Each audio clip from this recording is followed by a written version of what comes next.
Shalom à tous, que la paix du Seigneur soit notre partage.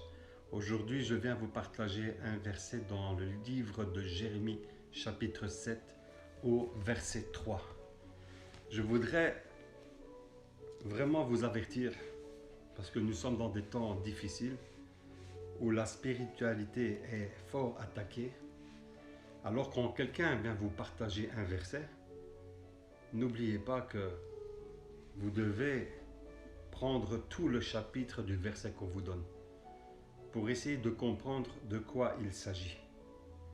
Parce qu'il y a beaucoup de manipulateurs spirituels qui vont prendre un verset hors de ce contexte pour faire un prétexte pour sortir une nouvelle doctrine ou bien vous éloigner de la foi.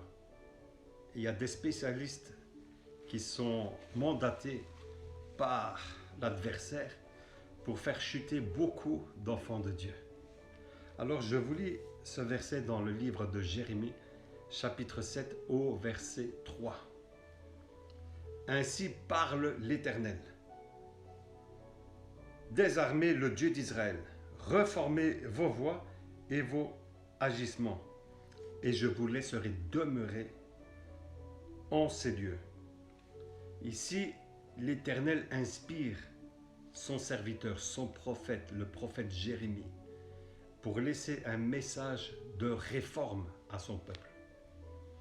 Parce que le peuple agissait selon leur propre volonté, selon leur chair, et il laissait la parole de Dieu sur le côté. En fait, cette parole, même si à cette époque-là était adressée au peuple juif, cette parole est valable aujourd'hui. Parce qu'aujourd'hui, nous sommes dans la lumière grâce à Jésus-Christ qui est venu nous éclairer sur la parole de Dieu. Mais cette parole est encore d'actualité aujourd'hui. C'est-à-dire qu'on doit également reformer nos voies. Quand on parle de reformer, ça veut dire qu'au début, cette parole était formée, elle était solide. Mais au fil des années, au fil des siècles, cette parole a été déformée parce qu'ils ont utilisé à des fins politiques cette parole. Et dès qu'on utilise la parole de Dieu à des fins de conquête, à des fins politiques, on commence à avoir un problème sérieux. On utilise cette parole pour conquérir des territoires. On utilise cette parole pour tuer des personnes. On utilise cette parole pour assouvir un peuple. Vous voyez? Et c'est pourquoi que le prophète Jérémie nous demande de reformer nos voies, de revenir à l'essence naturelle, de revenir à l'enseignement de Jésus lui-même. Où est-ce que vous avez vu que Jésus envoie son peuple faire la guerre? Où est-ce que vous avez vu ça dans la parole de Dieu? Que Jésus demande de faire du mal à la chair. Alors qu'il nous dit dans la parole, celui qui prend l'épée périra par l'épée.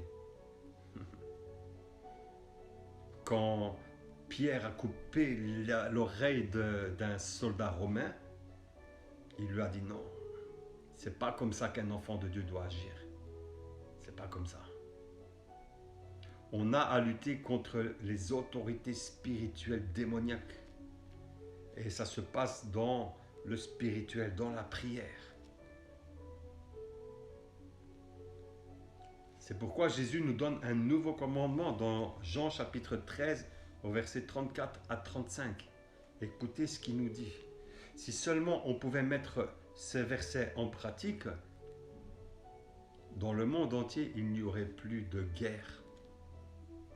Il n'y aurait plus de guerre, il n'y aurait plus de famine, il n'y aurait plus de pauvreté. Et ça, c'est une vérité spirituelle. Mais malheureusement, cette vérité-là arrivera avec la nouvelle Jérusalem. Parce que le monde entier est sous l'influence de l'adversaire de Satan. Et regardez ce qu'il dit dans Jean chapitre 13 au verset 34. Il dit ceci, « Aimez-vous les uns les autres, comme je vous ai aimé. vous aussi aimez-vous les uns les autres. On voit que Jésus le dit 2 fois. Il parle vraiment de l'amour, le véritable amour. Pas l'amour éros, l'amour charnel, non, il ne parle pas de cet amour-là. Il parle de l'amour agapéo, l'amour pour son frère, l'amour pour ceux qui ne connaissent même pas Dieu, parce qu'on doit avoir beaucoup de compassion pour ces gens-là, parce qu'ils ont des raisonnements assez faibles, parce qu'ils ne connaissent pas la dimension spirituelle, alors ils préfèrent la refuser.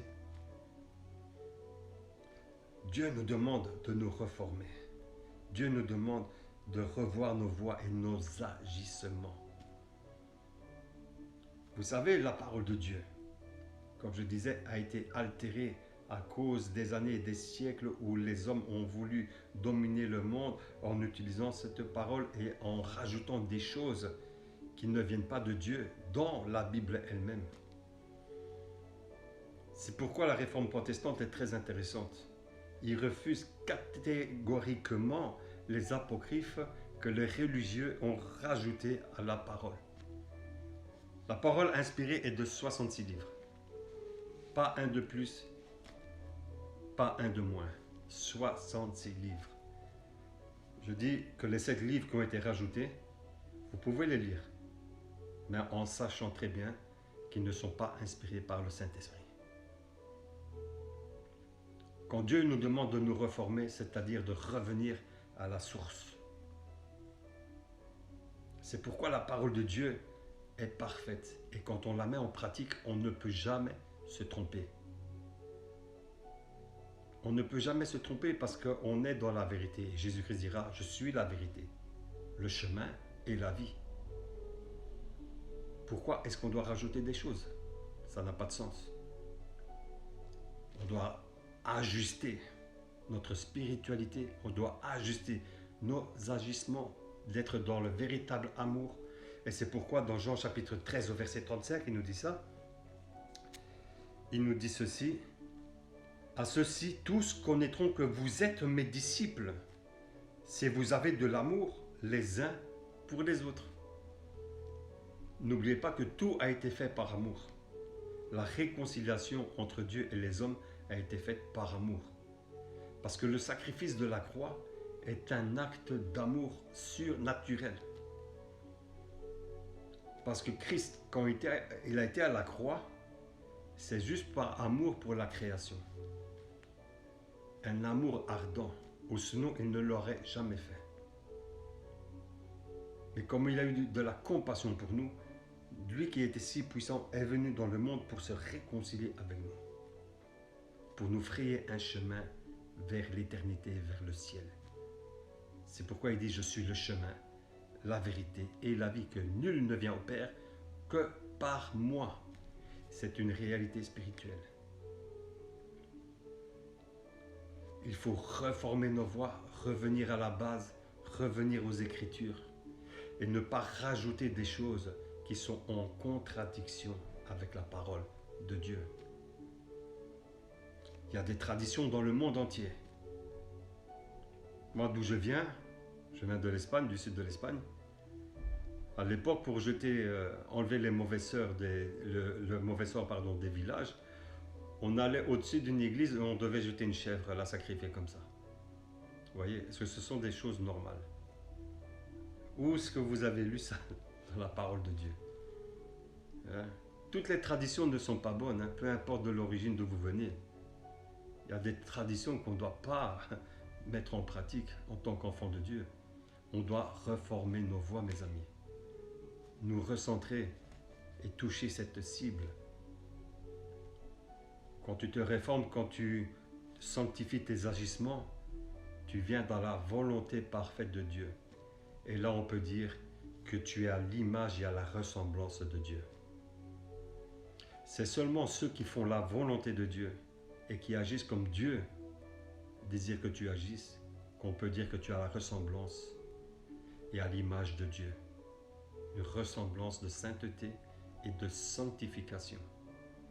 Et c'est ça que Dieu demande, qu'on réforme complètement nos voies et nos agissements. Que Dieu vous bénisse abondamment.